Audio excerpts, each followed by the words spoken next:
En disturbios derivó la movilización convocada en la capital de Perú y conocida como la Toma de Lima. Los manifestantes pedían la renuncia de la presidenta Dina Boluarte, el cierre del Congreso y adelanto de las elecciones. Tenemos reporte de nuestro corresponsal. El presidente de México, Andrés Manuel López Obrador, calificó de exterminio las políticas anti-inmigración del estado estadounidense de Texas, que recientemente ha enviado autobuses llenos de personas a California y desplegó boyas en el río Bravo para impedir que crucen por la frontera. El ex general venezolano Hugo El Pollo Carvajal ya está en Nueva York y comparecerá este jueves ante un juez. Quien se desempeñó como jefe de contrainteligencia de Hugo Chávez enfrenta cargos por conspirar para introducir cocaína a Estados Unidos y podría ser condenado a cadena perpetua. Hola, bienvenidos a las noticias del continente americano en France 24. Los saluda Andrés Mesa Muñoz. Empezamos en Perú. En disturbios terminó la llamada Toma de Lima, una movilización en la capital peruana que fue convocada por detractores de la presidenta Dina Boluarte. La violencia estalló frente a la sede del Congreso, donde grupos de manifestantes se enfrentaron a uniformados que les lanzaron bombas lacrimógenas. Miles de personas llegaron de todo el país a Lima para exigir la renuncia de Boluarte, la disolución del Congreso y la celebración de elecciones. Para el resumen de la jornada vamos a la capital peruana con nuestro corresponsal Francisco Zacarías. Francisco, cuéntenos qué balance se puede hacer de esta toma de Lima.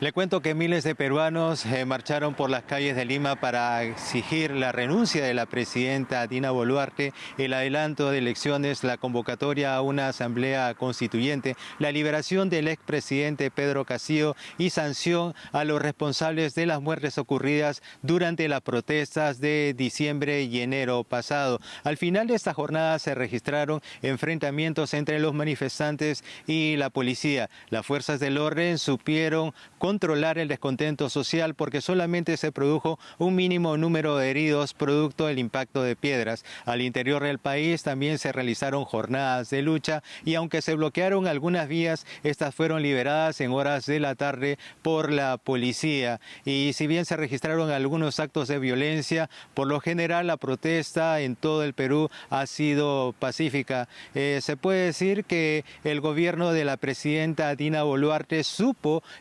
controlar este descontento popular y si bien es cierto, esta jornada de lucha ha permitido que la mandataria pueda mostrar junto con el primer ministro Alberto Tarola una victoria política sobre sus rivales reunidos en diferentes frentes regionales y sociales. Algunos analistas señalan que ahora ambos tendrán que construir una agenda social y atender las demandas de la población que exigen un cambio en el sistema gubernamental, político y económico. Francisco, gracias por este reporte desde Lima. Y desde Perú vamos a México. El presidente Andrés Manuel López Obrador condenó las nuevas medidas antimigrantes de Texas en Estados Unidos. Los medios de comunicación estadounidenses señalan que agentes locales tienen la orden de empujar a inmigrantes al río Bravo y no darles agua para obligarlos a regresarse a territorio mexicano.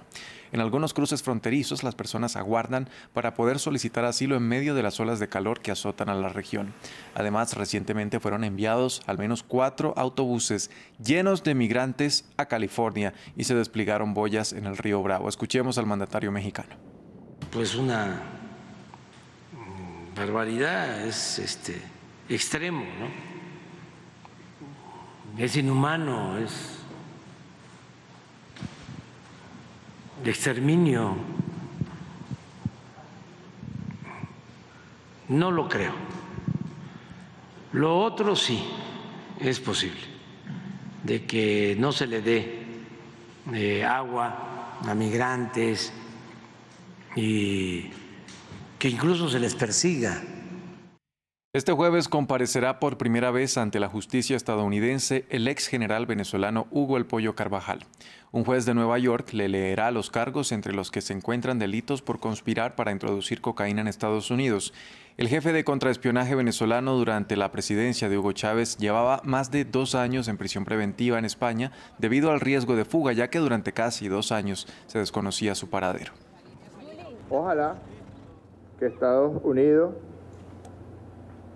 no lo hizo España y debió haberlo hecho, en apego a los tratados de extradición que Venezuela tiene con distintos países del mundo, entregue a Venezuela a un delincuente como es el caso de Hugo Carvajal, que está siendo requerido por la justicia venezolana para que responda por varios crímenes. Estados Unidos incluyó a 39 políticos y altos funcionarios de Guatemala, Honduras y Nicaragua en la lista Engel, un listado del Departamento de Estado de figuras de los países del Triángulo Norte que considera corruptas. Entre ellas está la fiscal guatemalteca Cintia Monterroso, quien acusó al periodista José Rubén Zamora de asociación ilícita y lavado de dinero, por lo que solicitó una pena de 40 años de prisión. Además, los expresidentes de El Salvador, Mauricio Funes y Salvador Sánchez, y a los dirigentes del Partido Liberal de Honduras. En Nicaragua se incluyó a la Procuradora General. A las personas en la lista se les negará las visas y las entradas a Estados Unidos. La misión de observación electoral de la OEA en Guatemala acusó a los candidatos perdedores de la primera vuelta de las elecciones presidenciales de poner en riesgo la democracia y advirtió que no existe ninguna evidencia de que los resultados hubieran sido manipulados. El candidato Bernardo Arévalo dio sorpresa en los comicios del 25 de junio al pasar a segunda vuelta, en la que competirá con la ex primera dama Sandra Torres. Varios partidos y el Ministerio Público trataron de cambiar el curso de la elección con un recuento de los votos y un intento de suspender a su partido Semilla por supuesta corrupción, un movimiento que fue revocado por el máximo tribunal del país centroamericano. Y también en Estados Unidos, 80 millones de personas permanecen bajo advertencia por el calor extremo. La ciudad de Phoenix, en Arizona, vivió su 20º día consecutivo, registrando más de 43 grados. De acuerdo con el Servicio Meteorológico Nacional, también se esperaba más de 40 grados en ciudades de estados como California, Nevada y Texas. Las autoridades advirtieron que en 2023 hubo un aumento del 50% en la cantidad de alertas por olas de calor emitidas al público en comparación con el año pasado. Los científicos advierten que el clima extremo se debe al cambio climático en Uruguay. Tras 3 meses de recibir agua no potable, algunos montevideanos ven afectada su salud. Veamos el informe de nuestra corresponsal Karina Dalmas.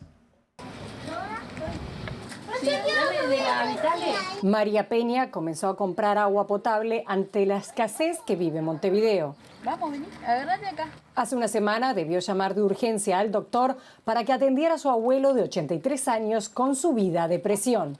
El agua salada, que ha estado saliendo por el grifo desde hace 3 meses, le activó su hipertensión. Cuando me dijeron que el agua tenía sal y empezó a sentirse mal y fue el médico a verlo, estaba con 20 de presión, que le hace mucho, hace como 2 años que no tenía. Debido a la peor sequía que vive Uruguay en los últimos 70 años, como María, casi 2 millones de personas que viven en la capital ya no tienen acceso al agua potable. En su lugar, reciben agua en parte proveniente del Río de la Plata, que contiene sodio y cloruro en exceso. Hoy, varias asociaciones comunitarias se manifiestan bajo el lema "No solo es sequía, es saqueo", y denuncian el mal uso del agua por parte de privados con explotaciones de grandes extensiones de monocultivos. Sin permiso, unos 400 embalses han hecho de ese río que se fuera secando y convirtiendo en barro. Expertos indican que la crisis se debe a diversos factores. Tiene que ver con el avance de la forestación en las nacientes, la intensificación agraria en la zona media de la cuenca, la pérdida de humedales, la degradación de suelos, el consumo indiscriminado y mal orientado, la gestión del sistema de abastecimiento de agua potable y el tercer componente es el atraso en la construcción de infraestructura. Entre tanto, el gobierno anunció una serie de obras de infraestructura, pero según anunció el presidente Lacalle Pou, antes de que se culminen habrá un periodo de meses donde el agua que se distribuya no será consumible.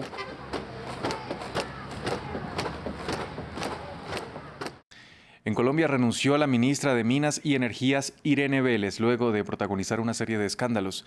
En las últimas semanas, la funcionaria se vio envuelta en una polémica por un millonario contrato de su esposo con el Estado y luego por un supuesto abuso de poder al presionar a un agente migratorio para que le permitieran a su hijo menor salir del país sin cumplir todos los requisitos legales. Vélez ha sido cuestionada fuertemente por sus políticas de transición energética y había sobrevivido a 2 reestructuraciones del gobierno de Gustavo Petro. Hasta aquí este informativo en France 24. Gracias por acompañarnos. Los invitamos a que continúen con toda nuestra programación.